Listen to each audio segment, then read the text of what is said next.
Welcome to the Real Estate Syndication Show. Whether you are a seasoned investor or building a new real estate business, this is the show for you. Whitney Sewell talks to top experts in the business. Our goal is to help you master real estate syndication. And now your host, Whitney Sewell. This is your daily real estate syndication show. I'm your host, Whitney Sewell. Today, our guest is Donna Serdula. Thanks for being on the show, Donna. Thank you so much for having me, Whitney.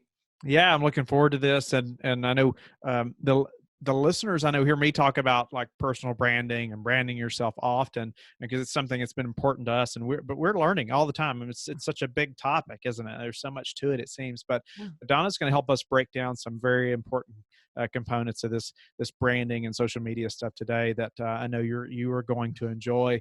And but before we get into it, I want to remind you to go to Life Bridge Capital, where you can connect with me personally. Also go to the Real Estate Syndication Show Facebook group, where we can connect with experts like Donna and other industry leaders who can help us grow in our business. Then I'm sure you can help provide value to them as well. So get connected on all these platforms, and so we can connect and learn other people and meet other people that are ahead of us and other people that we can help as well. So a little about Donna. She pioneered the concept of LinkedIn profile optimization. She is the author of LinkedIn Profile Optimization for Dummies. On her website, LinkedIn-makeover.com, Donna and her team of 40 writers help thousands of people strategically brand themselves with a strong LinkedIn profile in order to engage with their audience and grow their brand. So very important. And I love that. Engage with our audience. You got to engage in growing your brand. So Donna, thank you again for your time. I'm looking forward to you sharing some expertise here on this subject. And then, but tell the listeners a little more about who you are, maybe where you're located, and let's dive in. Sure. I'm just outside of Philadelphia, Pennsylvania. I'm actually in New Jersey. But, we work with clients from all over the world. And we've been doing so since 2009. And what we found really early on, I discovered, is that it doesn't matter who you are. It doesn't matter if you're a great leader, if you're a high performer, if you're fantastic in sales. None of that matters. It's almost always hard to write about yourself. So we try to take that away from people so they don't have to. Yeah, it is hard to write about yourself. I've experienced that so many times now. It's like, it's hard to like think about what to say about yourself, or does this sound this way, or does this sound this way? And you're fearful, right, of what other people think, and so. But those words are. It's crucial that we use the correct wording, and it can make a big difference, I know. But why don't we get into that a little bit? And I know we're going to talk about our LinkedIn profiles a little bit, probably, but first I wanted us to talk about. Everybody's trying to develop their thought leadership platforms and how we post on LinkedIn and what that should look like. And I'd love for you to elaborate, and maybe we, start elementary and we'll get deeper. Sure. So for years with LinkedIn, it really wasn't it still isn't the sexiest of platforms, let's be honest, but it really is it's a wonderful, wonderful vehicle. It's a great channel. It's a great network. And I believe the real shift came not necessarily when Microsoft acquired LinkedIn back in, oh gosh, what year was that? 2015, 2016. Time flies when you're having fun. But I feel that the real big shift with LinkedIn came with the LinkedIn app. And, for a long, long time with LinkedIn, you had to go onto your desktop computer. You had to go onto your laptop. A lot of companies, if you were working as an employee, they would even block LinkedIn because in their minds, they thought, oh, this is just where people would go to find jobs. We don't want our employees getting poached. And so they really blocked LinkedIn. So the only place for you to really go and use it was at home. And who wants to think about, the professional side of things when they're home? But I think with the growth of LinkedIn and that mobile app, people can access it whenever they want to. And they're going through, they're scrolling through that LinkedIn feed. And it's really become a great place to stand out, to be seen, to network, and to really showcase yourself as a thought leader, if that is part of your brand message. So, standing out, how do we stand out though in all that noise? You're scrolling down through there and everybody's like in a hurry, right? They're wanting to see as much as they can.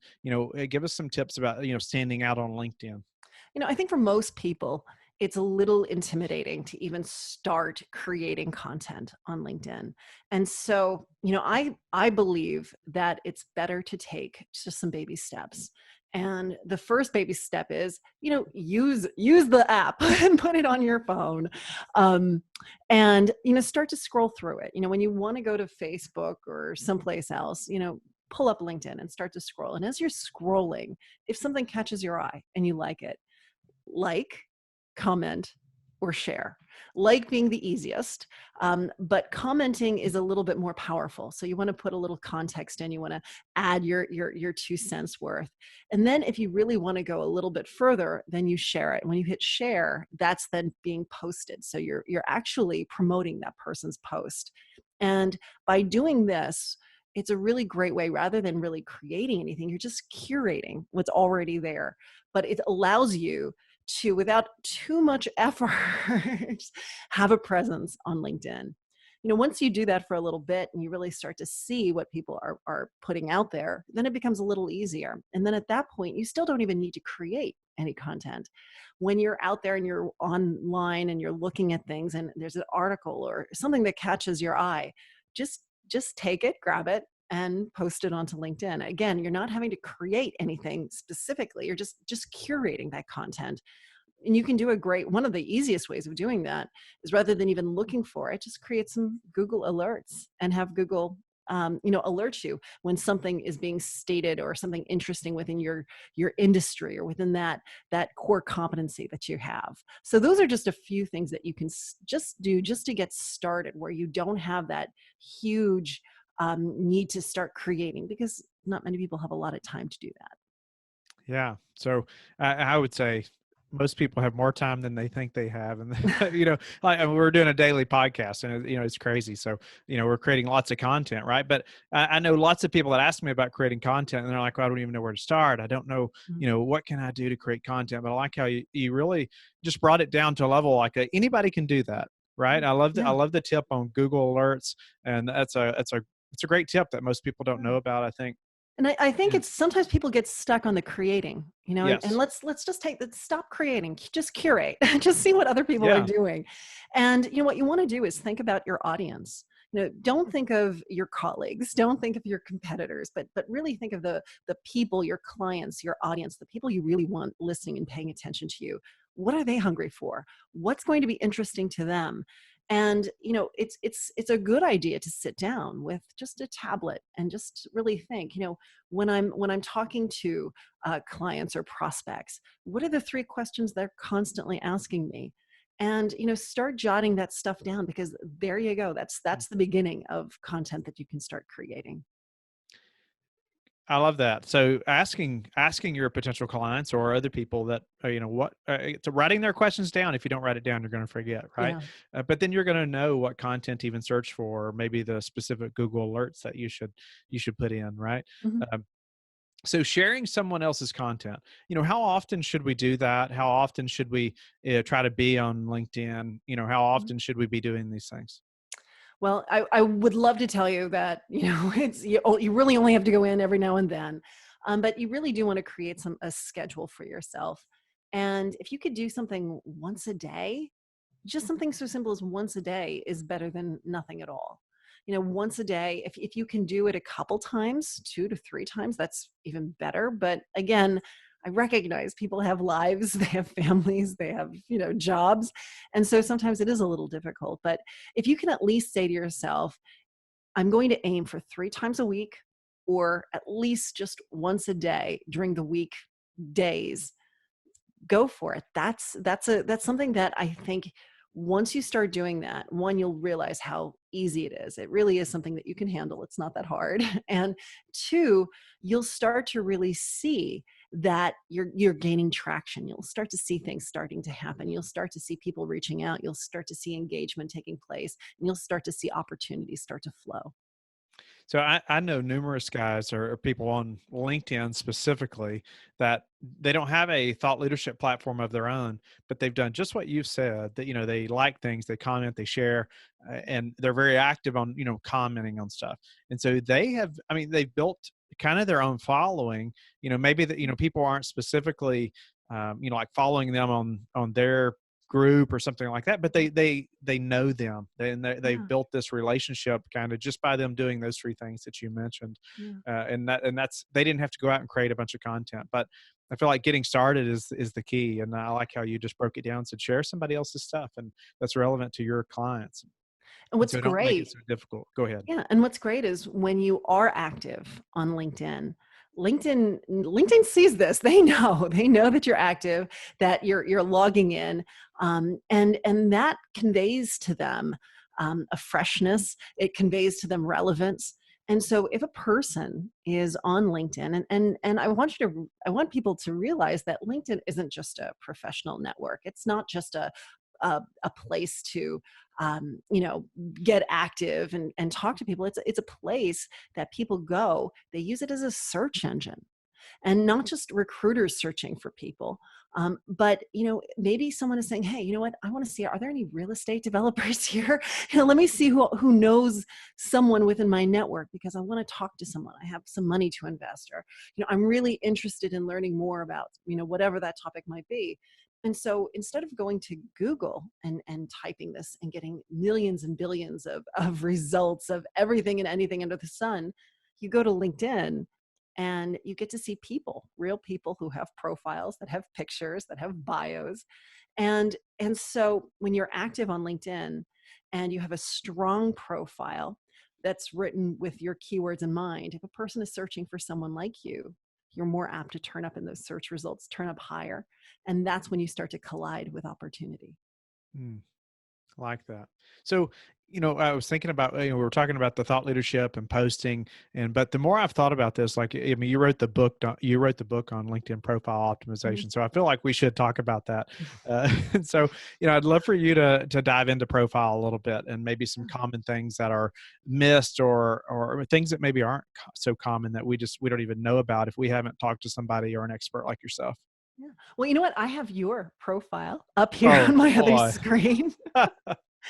And there's a few things that you're doing that I really like. And I think if your visitors, if You're your audience kind. can visit your profile, one of the first things that I think a person would see when they look at your profile is a beautiful background graphic, and it's branded. It looks like it was professionally designed.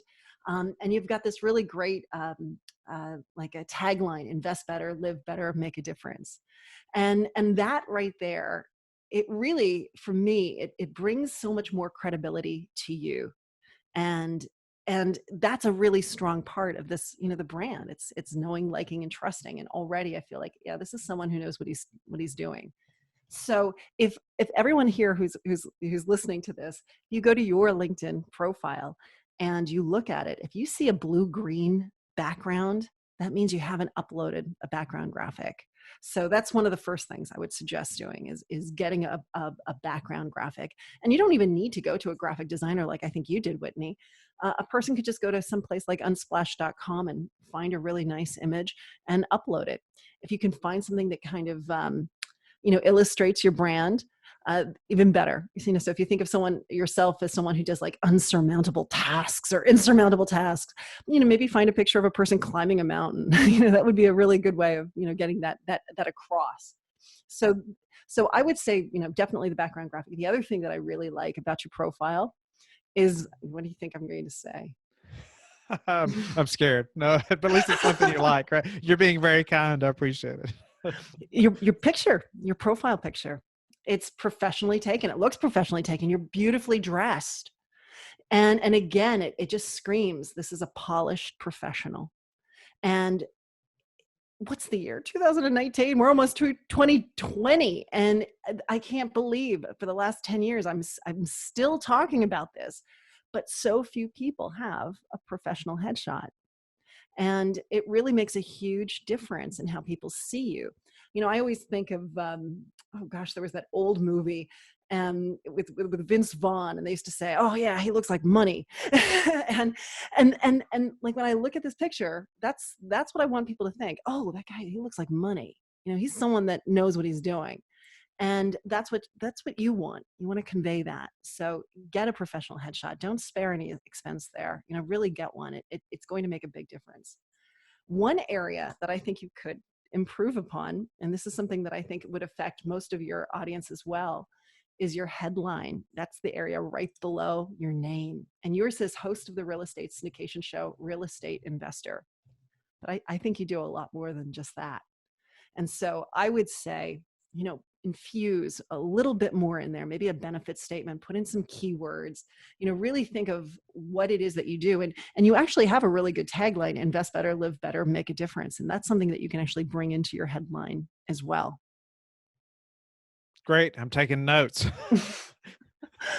But I think for most people, it's you only have 120 characters, so you don't have a lot of space. Right. But really try to tell a story, as quickly as you can. But recognize that headline, no matter where you are on LinkedIn, it's following you. So if you're messaging people, if you're posting on LinkedIn, if you've left a recommendation, it doesn't matter. That tagline follows you. And if you really take the time to optimize your profile, you want to make sure that, that headline is beautiful. It looks great, because you want people to look at it, go, "Ooh, this is someone that I need to learn more about." Click. So they open up your profile and they can read more about you and perhaps do business with you. Wow. No, I appreciate that. And I appreciate those tips as well. And with only 120 characters, I mean, how much can we say? There is a limit, but I will tell you this. If you visit my website, linkedin-makeover.com, I do have, it's an online app, and it's the LinkedIn headline generator. So I actually walk you through. It's really quick. You just click a couple buttons and out pops a beautiful optimized LinkedIn headline. So if it's something that you're struggling with, and a lot of people do because it's such a limitation, only 120 characters, but there is quite a bit that you can do with it. So check out linkedin-makeover.com and download the LinkedIn headline generator. It will help. So, and it's free, and anyone can do that. So, but it does tell a story. And actually that takes us down to your about section, and talking about character counts. I would say you might have about maybe 75 to 100 words in your about section, but you can actually go down to 2,500 characters, or 2,500 characters, which is probably about 500 words or so. So you can really tell a much bigger story in this about section. And I really like that you start to talk about yourself and how you've helped people and what you're doing, but there's so much more that you can be telling. I'd love to learn in this area. I'd love to learn more about your show, why you're doing this, who do you hope to help. I'd love to hear some success stories about people that you did help and what it meant to them. So there's so much that you can write in here. And, that's what I say to all of the people who are listening. Don't just, copy and paste an old bio that you might have, or don't go into your old resume and copy that professional statement and paste it in there. It's easy to do, but it's not going to impress anyone. It's not going to make anyone really take notice. This is really the place where you've got to think about it like a digital introduction, or that first impression. And you want to really grab people and tell them why you matter. I like that. And I appreciate that. It makes so much sense, telling a bigger story. And you said more about the show, but even like who we help, that makes so much sense. Hopefully they're reading it, and then at that point they're going to connect. Right. Yeah, everyone always is like, what's in it for me? What's in it for me? So tell them what's in it for them. Let them understand, don't be afraid to tell the story of who you are, but, at the same time, you want to position it in a manner that makes sense to the audience. You want to be answering their questions and what they're thinking about. Okay. Are you going to keep going? Would you like me to keep going? I don't know. Yes, please. All right. Well, I'm going to keep going, because the next thing I see is your activity. And I love it. You're sharing things. And that's fantastic. A lot of times, if you don't have an activity section on your profile, that means you haven't done anything. Like, you're not liking, you're not commenting, you're not sharing, you're not posting. And so this is one of those ways for people to really almost date timestamp your last activity on LinkedIn. And that's another reason why you want to get in there and like and comment and share things. It's to say, hey, I'm active, I'm alive. This is not a dead account. So, what I'm seeing here is you're putting in effort, you are putting in some activity to LinkedIn, and that's a huge, huge thing. And so that's what I say to everybody. Go in there, comment, like, share. If you can, write a blog post, and you can post it right here within your profile. It's a great thing, but you're doing a fantastic job there. The other thing is, it looks like I'm going through to your experience section, and it looks like you've got a pretty good trajectory here. And what an interesting one. I mean, being in, the Army National Guard, then becoming Kentucky State Police, then a special agent. Like now I'm really going to say you've got to update that about section, because what a transformation you yourself have done. This is fascinating. I want to learn more, why you took these steps, and what did each part teach you, and what did it do to get you to where you are now? But I definitely see that there's like a thread that you like to help people. And it comes right back to right now. Appreciate that. Yeah. Thank you for that. Did I just render you speechless? I don't even know what to ask about that, but no, I appreciate that. And I see what you're saying though, about how I could use that, because I'm looking at it right now too. I thought it'd be useful if I was looking at it as you're like talking through this. But bringing my experience and what you just said, like, into the about section and writing that story. And so they've read the story, and then they get to go down there and see the experience that kind of built the story a little bit. Yeah. Because, for me, it always kind of bothers me when I'm looking at an executive's profile, and the most current is the only position, and it's like CEO. How did you get there? There's definitely been a journey. And I think most people want to have maybe we don't want every single turn on the journey, but give us an idea. How did you get to where you are? What imbued you, these choices, and how did you get to this place? If I keep going down, this is really interesting. You've given 3 recommendations. So I find that interesting. To me, that really tells me that you're a leader, because you're giving these recommendations. But I have to say, it's also nice to receive some, and sometimes you just have to ask. So I like that it's not a quid pro quo where you've given them, and then a person like feels a need to give one back. I like that it's not that. That's not an exchange. It's not a transaction. But at the same time, I'd like for you to have some recommendations. And sometimes it's always hard for us to ask for testimonials, but it's one of those things where, if maybe just say to yourself, for the remaining part of this year, I'm going to ask some people that I feel that I've done something really good for. I'm going to ask them for a recommendation. And then you write it for them. Wow. Because it's so hard for people to write a recommendation for you, because they're busy. They have other things going on. They don't know what it is that you want said. And then they never do it. So if you really want to get recommendations, the best way to do it is to give them. And a lot of times clients will say to me, but Donna, I don't know what to write. Well, if you don't know what to write, how can you expect someone else to write a recommendation? So it's also a really good exercise for yourself to really start to think, okay, what have I done? What have I accomplished? How I've affected others? So, maybe now until the end of the year, maybe try to get 2 recommendations each month, and write it for someone, give it to them, and watch it pop up into your recommendations. And it's really great. It's great for people to see those testimonials.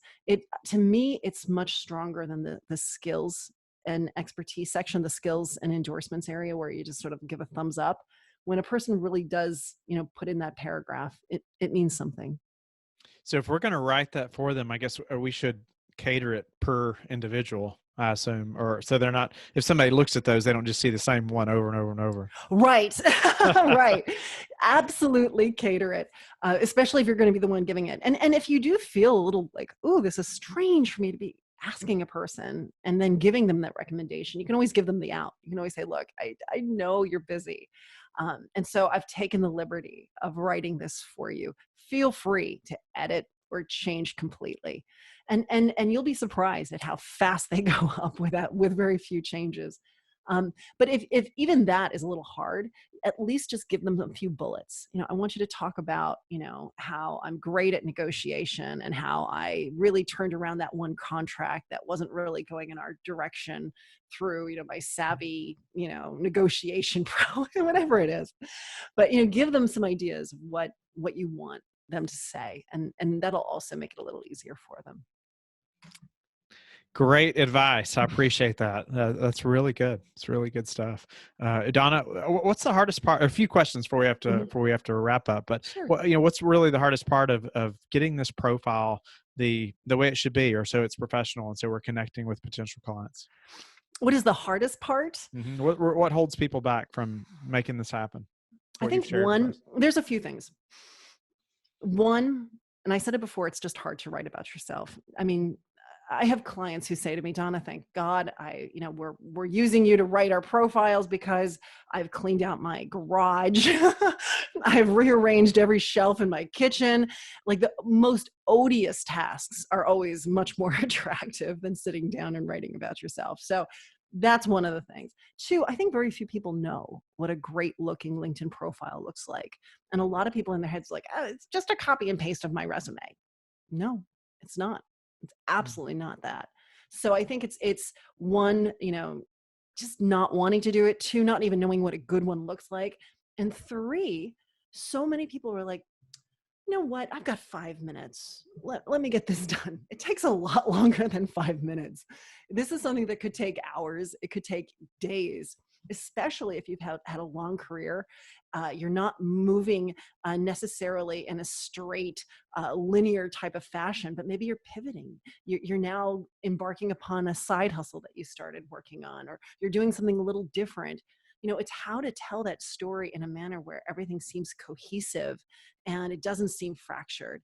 And it's interesting, and it creates that relevance. That's hard for people. So what's a way that you've recently improved your business that we could apply to ours? One way that I've improved my business. Oh my goodness. Well, let's see. I'm putting, you've thrown me, Whitney. You've thrown me. I'm used to answering questions about LinkedIn. Well, I will say this, you have to ask for help. You have to ask for help. And I've recently asked a company for help on my website and on some marketing pieces. And I'm already seeing a huge difference. And it's one of those things where I think for most people, you get this idea like, oh, I can handle it. I can do it myself. But when your business starts to take that upward turn, you find that you're in so many different directions and you can't always focus in on the places that you need to focus in on. And it's okay. It's okay to delegate. It's okay to ask for help. It's okay to utilize consultants. They're there for a reason. That's wise. That's very wise. Most people wouldn't admit to that, even if they were. I mean, but it's so true, right? We all need counselors or people who can really be on the outside looking in, because it's hard to see what we're doing personally. Even Michael Jordan has how many people that were analyzing his shot and says, okay, your elbow's out a little bit or whatever, even though he was the professional that he was. Which goes back to the LinkedIn profile, right? It's just hard to write about yourself. Right. It's hard to see your strengths. It's hard to because they come naturally to you. It's you sit so close. It's so hard to gain focus. So you do. I mean, not only on just the LinkedIn, but in all aspects, I think, of people's lives. It's time, when it's time, and it's okay to ask for help. What's the number one thing that's contributed to your success? For me, I think it's two things. And I know you asked for one, but I think there's an absolute passion and love for what we do. And I think it's also the fact that we are so customer service oriented. It's all about our clients, wanting them to be happy and taking as good care of them as possible. And when you do that, they tell other people who tell other people, and then you got a Calgon commercial. And how do you like to give back? How do I like to give back? I like to give back with with veterans. So we give all of our products away for free to veterans, active duty, and their spouses. So if you come to my website, if you know someone who is a veteran, or if they're active duty, or if you're an active duty spouse, because oh my gosh, they're sacrificing just as much. We give away our DIY kit, which is a digital e-course that we normally sell, but we give that free of charge to those people because they deserve it and they need help. So that's really been my real big focus. Wow. I appreciate you sharing that. That's incredible, because I know that took a lot of time, a lot of effort, energy to create something like that, and just to give it away to those veterans and support them that way. That's awesome. I appreciate that. My husband's a Marine, and I was talking to him earlier, like it was 5 years ago, and I said, I think I want to offer it at a discount. He's like, discount? Really? and that was when it was, for me, it clicked. It was like, that's just silly. Let's give it to them. Let's give it to them. And so that's what we do. Wow. That speaks a lot. And I appreciate that, Donna, in a big way. But most importantly, tell the listeners how they can get in touch with you. Sure. So you could, of course, go to LinkedIn and type in my name into the search. You'll find me there. But you can also visit LinkedIn-makeover.com or LinkedIn-makeover.com. And we write LinkedIn profiles, we write resumes, we write bios, we write ghost blogs, we manage people's LinkedIn accounts. We do everything as it relates to professional branding and the LinkedIn realm. Thank you for listening to the Real Estate Syndication Show, brought to you by Life Bridge Capital. Life Bridge Capital works with investors nationwide to invest in real estate, while also donating 50% of its profits to assist parents who are committing to adoption. Life Bridge Capital, making a difference, one investor and one child at a time. Connect online at www.lifebridgecapital.com for free material and videos to further your success.